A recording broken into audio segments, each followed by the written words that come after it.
Yeah, it was a really rainy 203 miles to the wildlife preserve that we found ourselves at after that morning at the mechanics.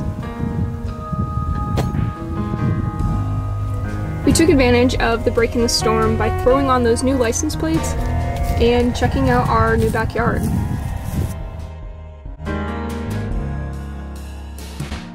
You take me about an hour just to guess where the North Star finds its rest in the chaos of confetti in the sky. What good is a compass if I'm blind? I can't even walk in a tangible line. Kissing the payoff I've been betting on.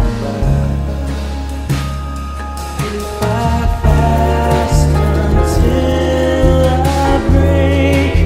I might forget the flavor.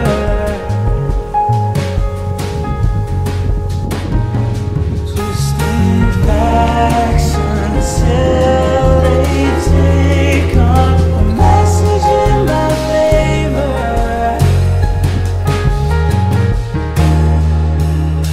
It take me about a lifetime just to choose what to keep and what to lose. Nonetheless, I end up waiting in regret. A million different paths that I could live, holding back dread with the Tupperware lid, finding my way out without trading blood for bread.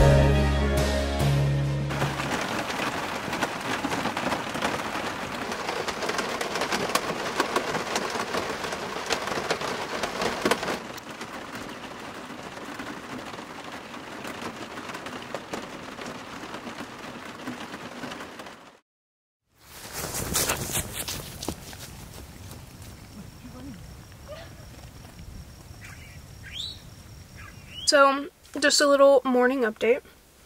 Our fuse blew on our faucet.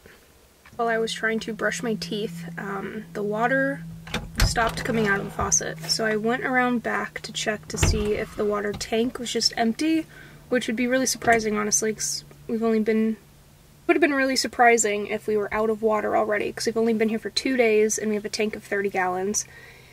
And when I checked, we were still fine on our level of water. Our fuse just busted to our water pump. So, Logan is replacing that fuse at the moment.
Oh, what? You want me to touch my feet on your food? You don't even let me touch my feet on your feet.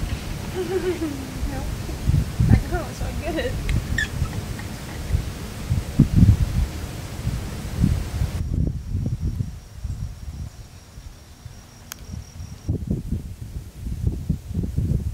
In keeping total transparency here, this week has been really, really rough.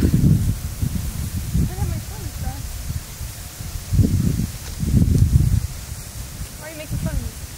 This transition period of getting used to living in a space of less than 50 square feet as 2 humans and a cat has been an adjustment, to say the least. My shoes are falling off.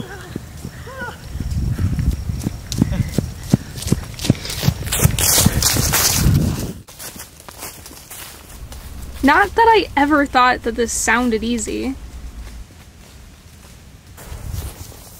Thankfully though, we've had decent weather, so we're able to live outside the van rather than be trapped indoors due to rain or something.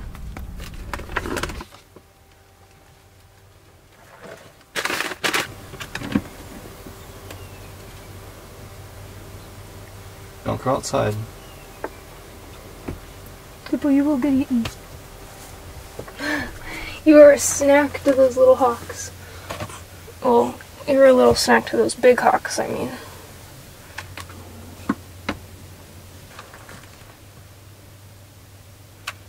Simple tasks that I've never really enjoyed prior to living in a van are 10 times more difficult living inside a van. Just from brushing your teeth, to finding clothes to wear, to making breakfast.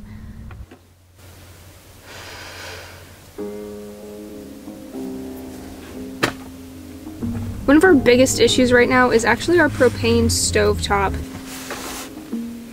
Whenever we're cooking anything, whether it's on the small or the big burner, it just lets out so much gas that there's no such thing as a simmer. It's just a boil at all times.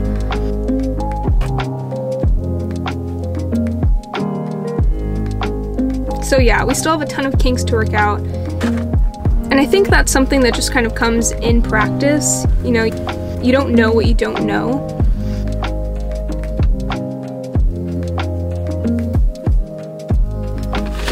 But on a much brighter note, I have had ample amount of time to continue to work on my photography. In the past, I've primarily used just friends in my life as models. But now, being so far away from anyone that I'm familiar with, I'm having to use myself more as the body and frame, which is a much bigger challenge than photographing someone else.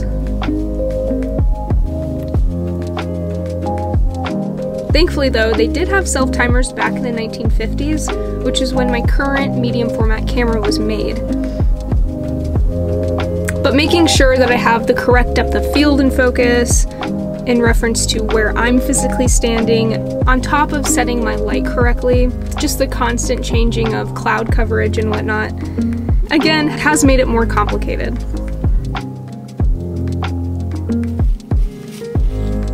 I'm crossing my fingers that we come across a film lab in the next city or two that we pass through, so I can get some of this film developed and I can kind of see just exactly like how I'm doing, if I'm like focusing correctly on myself, or if I need to bump up the exposure, or whatever the case may be, as well as just see like in general the shots I've been taking.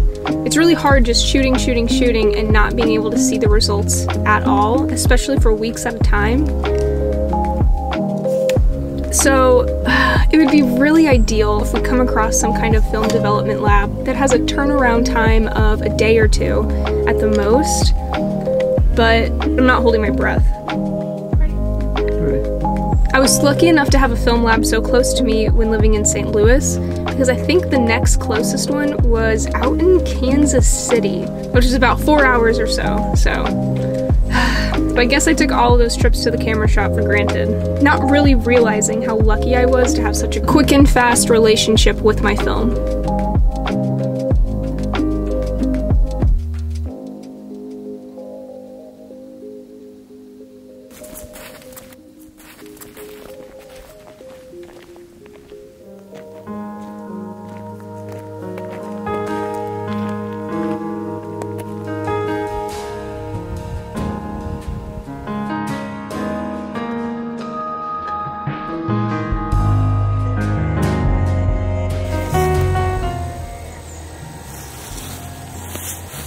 Bug City.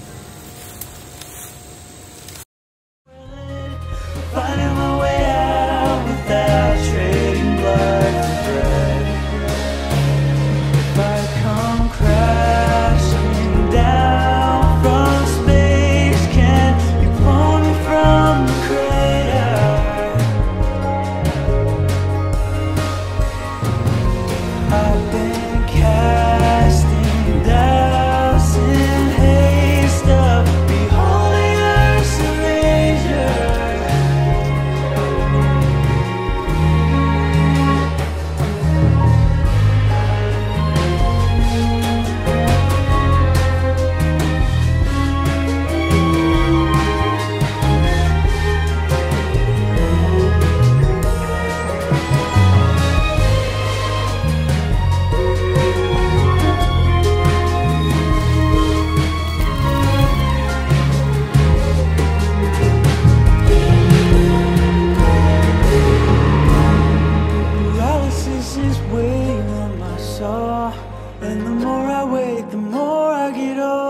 Guessing our confidence is